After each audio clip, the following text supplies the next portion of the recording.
So this video is designed to demonstrate the use of the Char data type, C-H-A-R, Char data type. And before I get started, I'm going to bring your attention to an ASCII video, an ASCII chart. Maybe I have to bring it up here. There we go. So this ASCII chart is a secret decoder ring, if you will, back to the day of the telegraph, but computers still use it. And the idea behind it is any letter or entry that we make from the keyboard has to be translated into binary. And so what happens is, for example, the capital letter A, its equivalent in decimal has been assigned the number 65. In the compiler or your interpreter, the 65 is then translated to binary, and binary is how the computer understands, that's how its circuitry works. Binary meaning 0 or 1, which indicates an electrical pulse on or an electrical pulse off, which is how our circuitry works. And so we can think of this ASCII chart as a secret decoder rings, kind of, sort of. So the idea behind the char is that the letter A, or a variable, can represent either the character or the decimal value.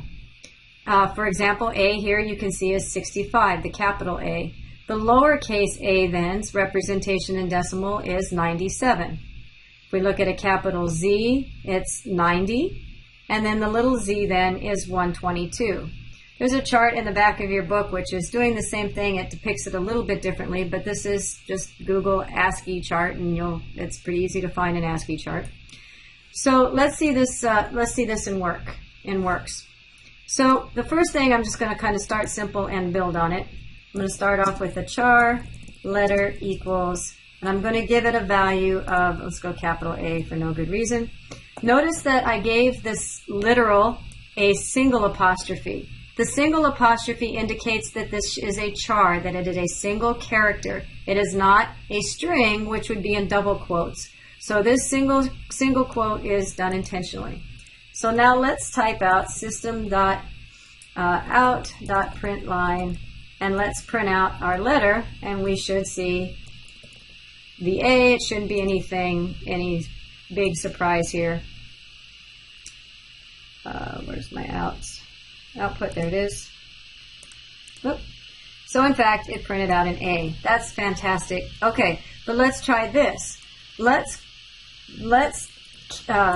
cast that letter to its int value. And from our ASCII chart then, you should already kind of have in mind what should be printing out. And in fact, 65 is being printed out. So the char then gives us the ability to get the decimal or the character value out of a character, a letter that's input. So let's expand on that a little bit more. Okay, so I'm going to put this on hold for the moment, and let's not hard code in. Let's get that from our user. Okay, so let's see. First of all, when we get, let's do our scanner input equals, we got to create our object, new scanner of the type system in. That should look familiar now, hopefully. Okay, and now what we're going to need, oh, what am I missing here? I've got this squiggly red line. That's because I didn't import what I need. So import java.util.scanner. That should make my squiggly line go away. Super duper. Okay. So now let's get a value from our user. Now, remember when we get a value from our user that it is a string that's returned. So I need to create a string user letter equals input dot next line. Okay, so there's a lot going on in this line. First of all, I'm using my input object, and I'm using the next line method. Now, incidentally, and this comes into play later, it's important to know that next line is going to take everything that is entered in at the keyboard up to and including the enter key or the new line character. So it is taking the enter key with it, and that comes into play later. But for now, recognize that next line takes in everything that's typed in at the console until the user enters in the enter key. Okay, and what's returned is a string. And so I need to make sure that what I put that return value into is a string. Okay? So, in order to get the letter out of that string, well, let's even take this a step simpler. The truth of the matter is it's very simple to take that user letter, and in fact, we can use a method of the string. Now let's explain what that means. Okay? So I have a capital S for string, and I'm creating a variable from an object string. Now we haven't done objects yet, but we will. But the idea behind the fact that the string is capital is the fact that we are utilizing a class called string. We're using a string class that can do things. In other words, an int can't really do anything. An int is a number. It just sits there. It doesn't do anything. But an object, in this case a string object, can do things. We can change. We have methods that will change it to upper class. We have methods that will change it to a lower class. We have methods that can count how many letters are in it. So because of the fact that it's not a primitive data type, data type is just your ints, your floats. It doesn't do anything. It doesn't have a whole lot of pizzazz. It just sort of sits there. But because string is derived from a class, it has things that it can do. For example, we can use a method. See all these methods that are coming up? Compare to, concat. There's all of these things that we're going to be more comfortable with as we go along. But one thing, I think if I scroll down here, I should be able to see that there's a method to uppercase. So because we're using this capital string, we're creating an object that we're calling user letter. And in this object has lots of things that it can do. No different than the fact that we have a dog. And a dog is an object that has properties like it has blue hair. No, probably not. Black hair, floppy ears, and it can do things like bark, run, and eat, and those kind of things. So let's do to uppercase. And let's see, that doesn't really do anything by itself. So system print line user to uppercase. Okay, so now that should, what am I missing here? System.out. How about if we do an out dot? There we go. So now this should take our letter and it should uppercase everything that we put in. Now notice that I said user letter, but because we use next line, it could really be a whole word. So if I run it, I could type in a word and it's going to make the whole word uppercase. Okay, so we're going to change this up a little bit. Yes, this is all true. However, this video was supposed to demonstrate the use of the char, not the string methods. So let's take this a different way. I have this char letter set up, and char is, as we said, it's one character.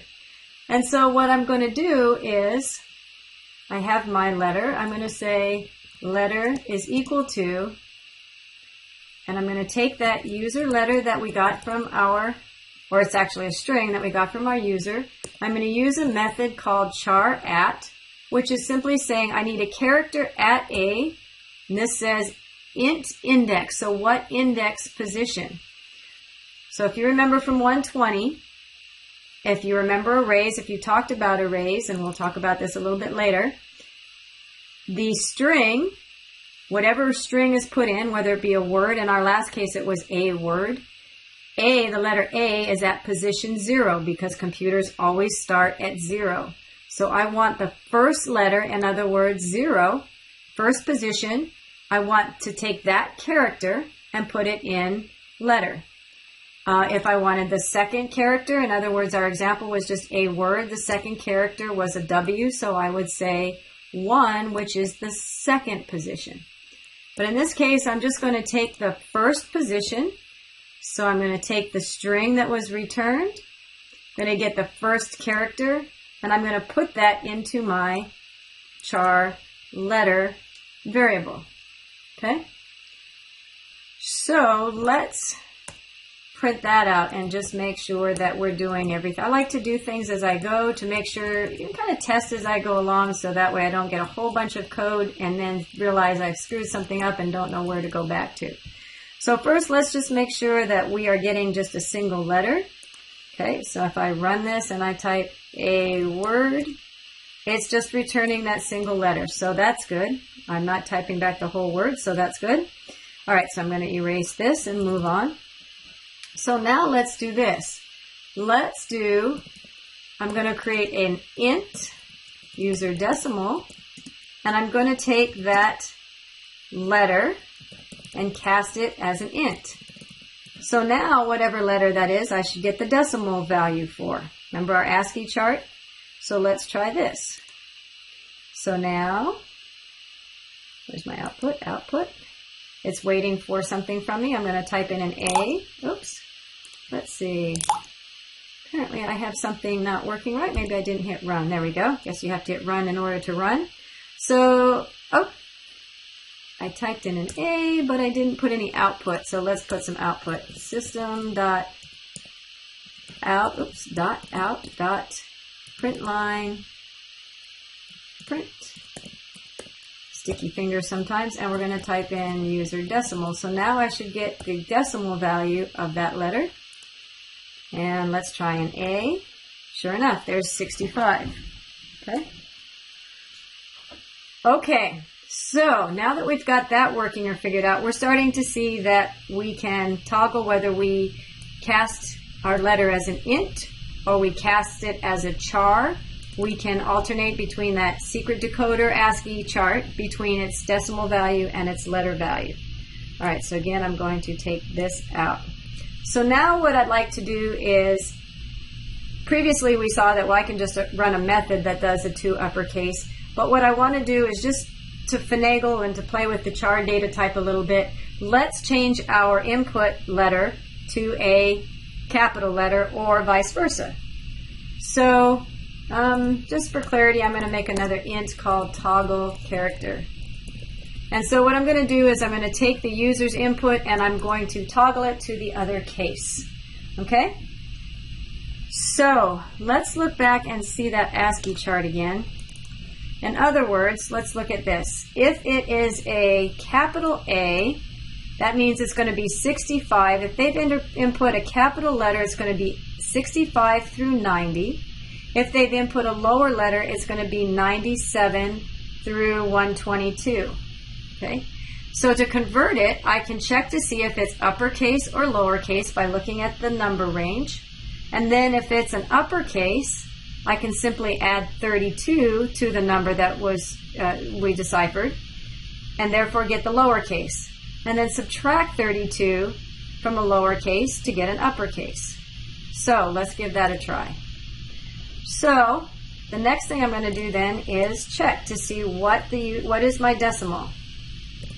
If parentheses user decimal is greater than or equal to 65 and the user decimal is less than or equal to 90, then let's see what that means. What did you tell me that means? That means that it is going to be an uppercase, right? Between 65 and 90, it's going to be an uppercase, and I want to make it lowercase. So if they put in an uppercase, we want to convert it. So toggle character, which is a decimal, is equal to whatever they input plus 32. Okay? And I guess you got to spell toggle correctly. I appreciate all these squiggly red lines because it lets me know that I spelled things wrong. In here, there we go. Okay. Else toggle character is equal to user decimal minus 32. There's a spelling thing again. Okay. Toggle character is equal character. I gotta take a spelling class. Okay. And so then, now that we've made the conversion, system.out.println, and we need to cast it to it, because right now if we print toggle character, it's just printing the decibel value, right? So let's cast it to the character value. Okay, and see how that works. So now that should give us the opposite case of what we input. So let's give that a try. So if I put in an A, it puts a capital A. Let's run it again. If I put in a capital Z, it puts in a little z. That's really hard to see, but trust me, that's what it did. Let's try something that's more obvious. There's a capital T and there's a little t. So that's how char data type works. Depending on how you are casting it or how you are declaring it, you can toggle between the character or its decimal value. You can do math on it and this is a good example of an if statement, that sort of thing. All right, so in our next video, we will maybe loop through an entire string and convert it using this method as well.